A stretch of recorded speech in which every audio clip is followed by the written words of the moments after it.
What is fantasy? I'm going to try and give you a definition using Stranger Things as an example. Fantasy, in a nutshell, is this. In particular, we're talking about high fantasy. I'm of the opinion that the most successful fantasy stories follow these principles that I'm about to lay out for you.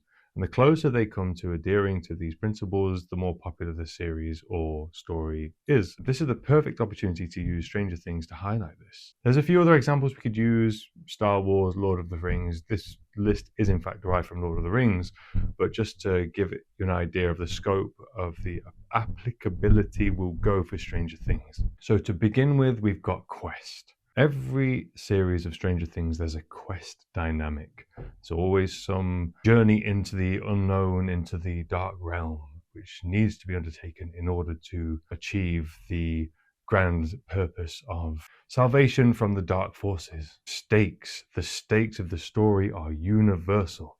We have the end of the world as we know it, the combination, the mixture of the worlds, the dark coming into the normal world, and the destruction of the normal world as a consequence of that. So everything is on the line. Morality. In Stranger Things, there is a clear distinction between good and evil. There's certain morally great aspects within individuals, certain characters, maybe. Overall, we know who represents good and what, and who represents evil. Heroes or anti-heroes. So there's got to be a character or collection of characters that we can associate with good in the story.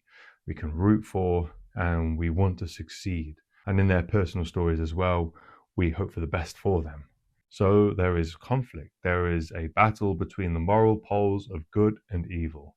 And that's clear, and that forms the basis of the action in the story. Archetypes, certain qualities of human nature which are represented through certain characters, and then you have traits which are antithetical to good qualities in other characters as well. Magic is usually the principal tool of the proponents of good and evil. They each have access to mystical forces which represent their innate characteristics. And then you have the antagonists. They are the vehicles that try to bring about the negative or detrimental stakes of the story and always represent evil. So they're the primary features, the features of high fantasy which drive the story. They're the real engines behind the story, and everything else is kind of hinges upon these elements. This is my view. Secondary features, we've got the violence aspect, explosions, lasers, whatever it might be. Not a key component of the story, but normally in fantasy there is some violence which manifests in a very explosive way.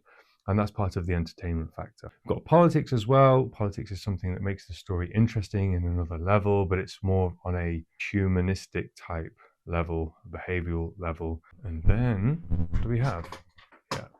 Okay. We've got character struggles. This is probably the most controversial one. Maybe it could be elevated.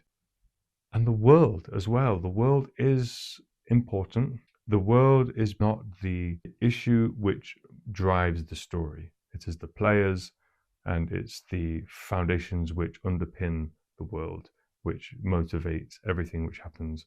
So if you take all of these principles together, you have the makings of a story which is likely to do very well.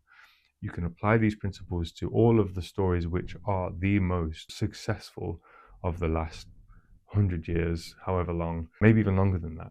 And I think it stands up to scrutiny. Only examples I'm going to give: Stranger Things, Lord of the Rings, Star Wars. Those three adhere closely to these principles, and they are indisputably absolute champions of the genre. And although they might look different, I would argue that they are in essence very, very similar.